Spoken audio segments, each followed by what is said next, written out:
looping up over at every hole to hold that. And what that does is it finishes the edge and covers the holes all the way around, so you don't see the holes when you get done. Yeah.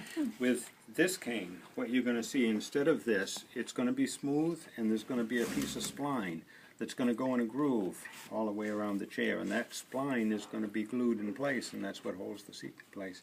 And most canoe seats are the factory weave. Or the, right. I had no idea. But I'd be glad to look at it today. Yeah, okay. Is there a special glue that you use? Almonds, but any glue will do. Any wood glue would do.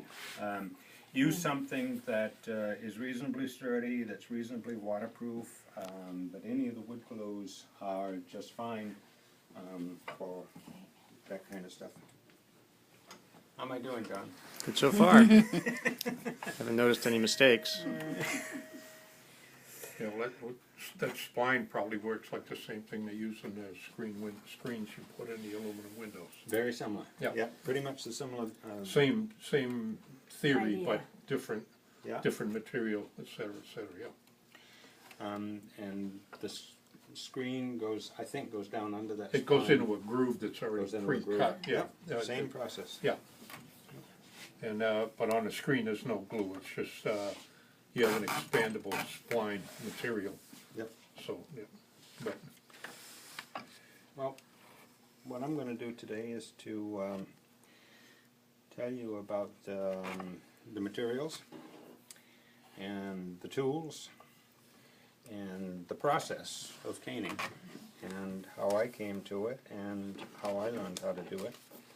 And I'm also going to give you a little history of chairs and chair caning, because I think if we're going to follow a craft, any craft, we ought to know a little bit about the history of that craft. So it would be good to know about the history of cane chairs and where they came from, and it would be good to know where we get cane from, because it comes from the other side of the world, and we ought to appreciate, you know, this as a material. It'll help us to deal with it in our caning, and also in the maintenance of the chair, if we understand the kind of materials that we're dealing with.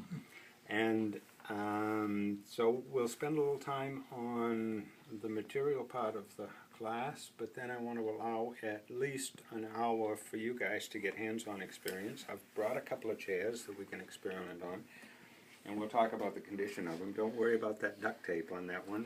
We can fix that. I don't worry about anything at my age. We can fix that.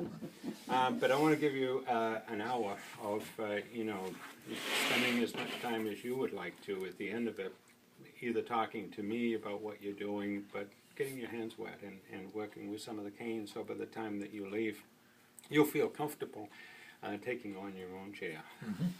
I'd still recommend getting a handbook like this to get started, because there's so much that we'll talk about today that you'll want to go back and reference, and something like this is a super way to have it at your fingertips. This book is good because it covers not only the two types of caning that we've talked about, the machine weave and the hand caning, but it covers brushing, it covers Danish cord, it covers repairing wicker furniture. Wicker furniture is a cane product. that's right. And we'll talk about that. That's what we used to someday. smoke. It's the wicker. The wicker, yeah. It's getting recorded, you know. That might be illegal. Well, at the time, they didn't know. They're probably still putting their cocaine in coke, so. I'd be interested too in the idea that you have different seats for different types of seats for different pieces of chairs or something. I mean, why, for instance, would somebody cane this instead of putting in a puffy seat or something? I mean, is there a difference in terms of longevity, in terms of comfort, in terms of everything? Yes, to all three. Okay, good. The first comfort is the fact that it is, you know, you can poke on this and it It's got- bounces yeah. up and down. So I like it's a that. little like a trampoline. Right. So it's comfortable to sit on, as compared with a seat that's just flat. Not necessarily compared The to school these cushioned chair. ones, but compared with a chair with just a wooden seat, this is more comfortable. Second,